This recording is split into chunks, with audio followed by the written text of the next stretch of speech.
folks, and welcome to Now For Real, my top 100 vintage board games of all time. Let's do this. All these games I do enjoy.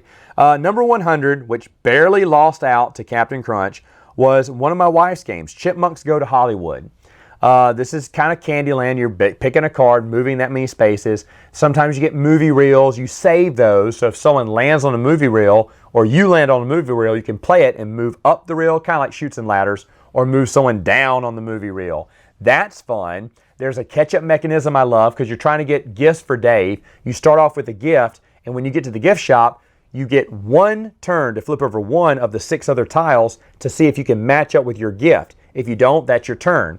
Obviously, it gets easier if someone's in last place because they got less, gifts to look at, so they'll probably won't stay as long at the gift shop, and that allows them to catch up. I really like that. That's kind of unique. The only problem is there is one card that is a, God power. If you have the card, it switches places with another player. You can play it whenever you want. Obviously, people play at the very end. When they see whoever's at the end, they switch with them and then, pick a card and move the rest of the spaces to win. Happens every time. But now we just took that card out and the game plays as normal. It's a fun little game of my wife's. I can't recommend it to anyone unless you really love the Chipmunks, but it is nice. It is fun.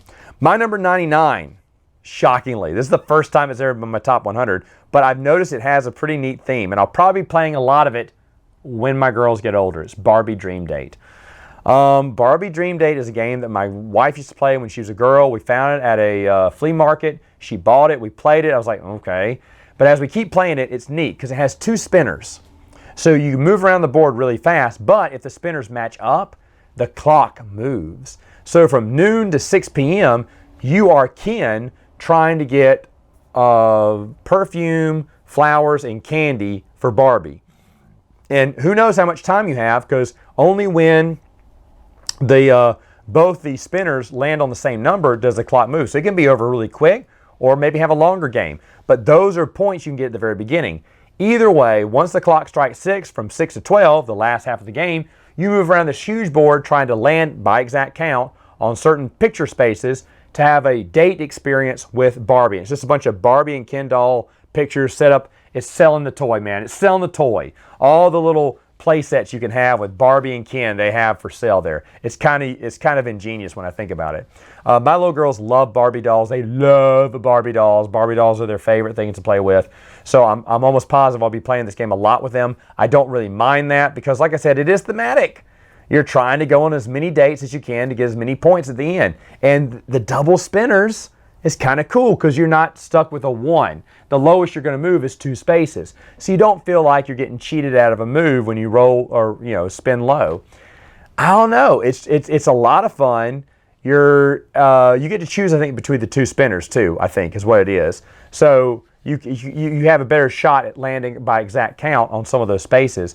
But again, very thematic because the night can fly by like that or last a little longer. I've never yet gotten all the vacation spots. I think that's impossible, or date spots. Either way, it is thematic. If you have girls and they love Barbies and they're of age, might I suggest Barbie Dream Date. My number 98 is another game of the Misses. In fact, the Misses is a lot of games in my top 100 here. This is the Flintstones board game. I've always been a fan of this game.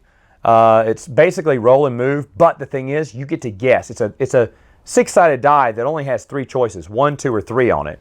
And so you guess. It's kind of like you're betting, which I know they didn't do this on purpose, but there's a great episode of Fred Flintstone where he's going, bet, bet, bet, bet, bet, bet, bet, bet. And I always say that when we're playing the game, just to be goofy.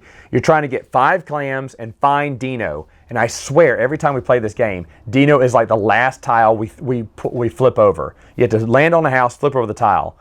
And then once you find Dino, then it's a mad dash to the center. But I also like this game that even though there's a ton of spaces, it's a big board, there are these little Flintstone car spaces. You can move from one Flintstones car space to the next as one move and continue moving. So if you have a roll to 3, you can go 1, land on the car, move 2, and then move again 3. So it allows you to move around faster around the board, and those little car spaces are everywhere. So you're definitely going to land on them during the game, and I appreciate that. If it wasn't for that and betting on, what the die will pop up, this game would never make my top 100 ever. But it did. My number 97, again, This is one of the Mrs. games, one of her favorite games to play. It's the Jetsons. It is roll and move, but you're trying to find 3 cards in an Elroy that matches your character, either Jane, Judy, George, and I can't remember. Maybe it's, no, Astro's the other one. Astro's the other one.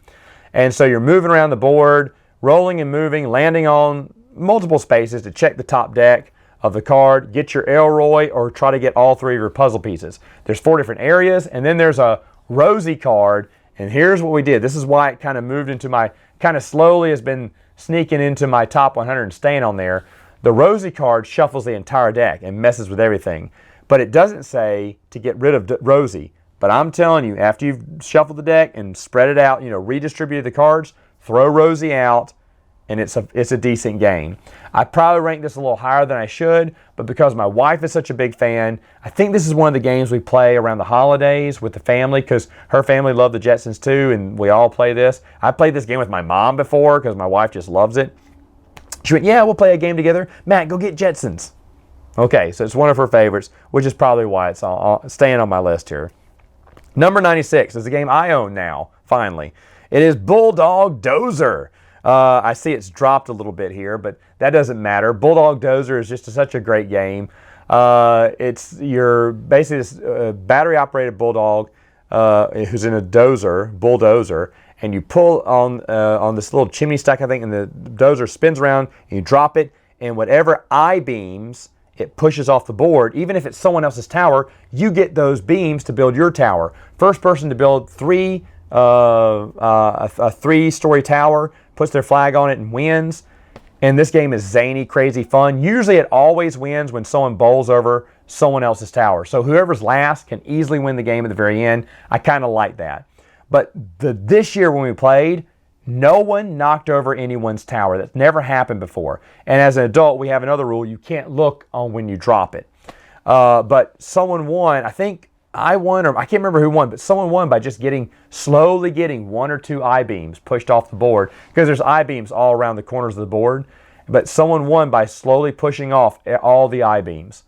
It was insane. I've never seen that happen before. But it's a decent game.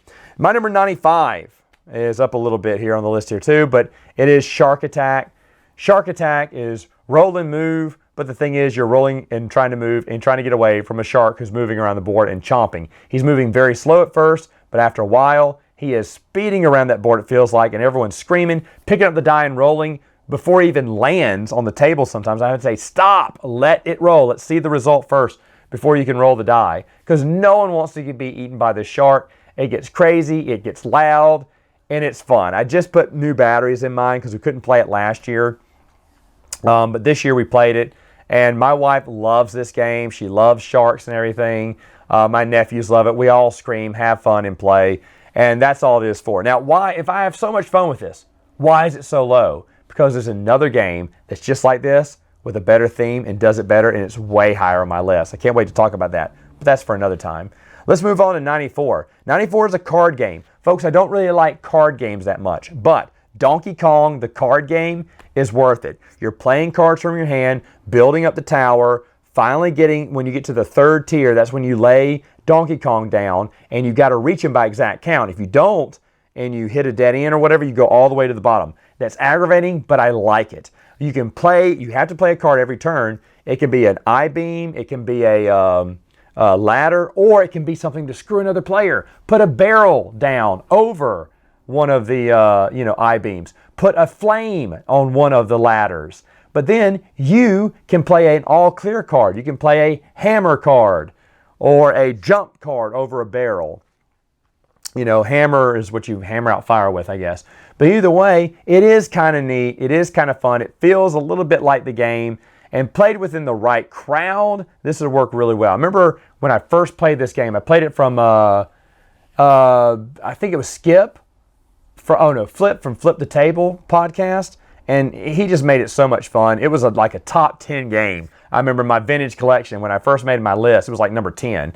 And it's fallen out of favor since then because we don't play it as much now. And I don't really care for card games as much, but I do enjoy the Donkey Kong card game. Oh boy, talk about not enjoying something as much. 93, Dragon Strike. I will be fair. I remember a few years ago when I had Luke and Bernard on here, they have Dragon Strike listed way high on their list. They love it because it's got that little, he's got that long little neck that moves around, and every time you roll, I think it's a 2 or a 5, you got to press the dragon button, and it just kind of, his neck kind of spins around. He goes crazy all around the board, knocking off jewels off people's heads, and really extending the game to be over an hour long, and it shouldn't be that long. That's my problem with it. It takes too long to play. Way too long to play. But you have to get a red gem, a blue gem, and once you get that, someone get them golden eggs out. Because when someone gets the golden eggs out of the dragon's cave, then it doesn't matter if you've gotten both jewels in, everyone can get the dragon eggs. And that's when it gets a little bit more exciting, but still, man, that dragon is knocking off, jewels left and right. It's so hard to get jewels delivered in time, and I think it extends the game unnecessarily. However, I'm promising you, over Christmas, we're going to play this again. When her family comes over, they always ask, the first game they always ask for is the dragon game. Let's play the dragon game. It's like a Christmas tradition, which is fine. I mean, we have fun. They laugh and scream when the dragon comes close to knocking off your jewel. That can be fun. I can see that. But I will never, I say never. No, I'm going to say never. It'll never leave the 90s. It'll never go higher than the 90s, I would say. It may not never drop off my top 100, but it will never make it higher in the 90s, I think. Anyway, number 92 is One for the Pot. This is a tea drinking game. I love tea games. It's very unique because the teapot is a little water squirter, and as you're moving across this board, rolling the die, moving across the board, it says, hey, put 3 squirts in, someone's cup, and then move 2 spaces or whatnot. Or just say, put 2 sugar cubes or 2 spoons in this person's cup. And what you're trying to do is get in their cup to overflow. Now the sugar cubes are dense and they add weight, and I love that. But the spoons are these cheap plastic ones, and they basically just float on the water. They do nothing. I was hoping, like, I may get some metal spoons or something, some mini metal spoons, just to kind of give them some, depth and some weight, so it can help tip over that cup. But this is a fun game. The reason it drops, it's kind of free fall for my list the past couple of years. My teapot squirter broke, and I don't know how to fix it. And so we got little, I do fair, I think, pours. And then the other thing is, do water and board games mix? No, that board gets wet. We have to play the game with a towel, just because we're always spilling. And but I wish I could figure out how to fix my squirter. Wow, didn't think I'd say that sentence tonight.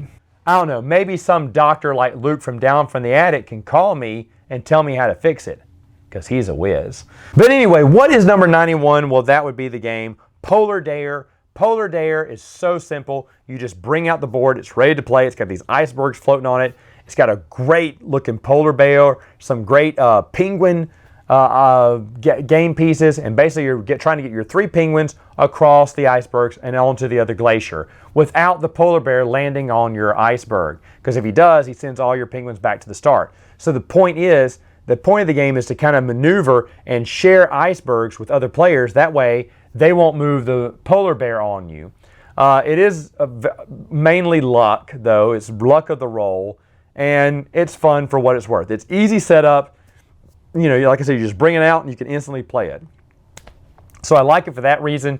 I don't know if I can suggest people buy it for that reason, but it is fun. I got it at I think a flea market for cheap, and I don't regret it. I probably wouldn't pay whatever price people are asking for online, like on eBay, but if you can find it at a flea market or garage sale, yeah, it's worth getting. It's fun for what it's worth. All right, folks, that's it for now. See you next time.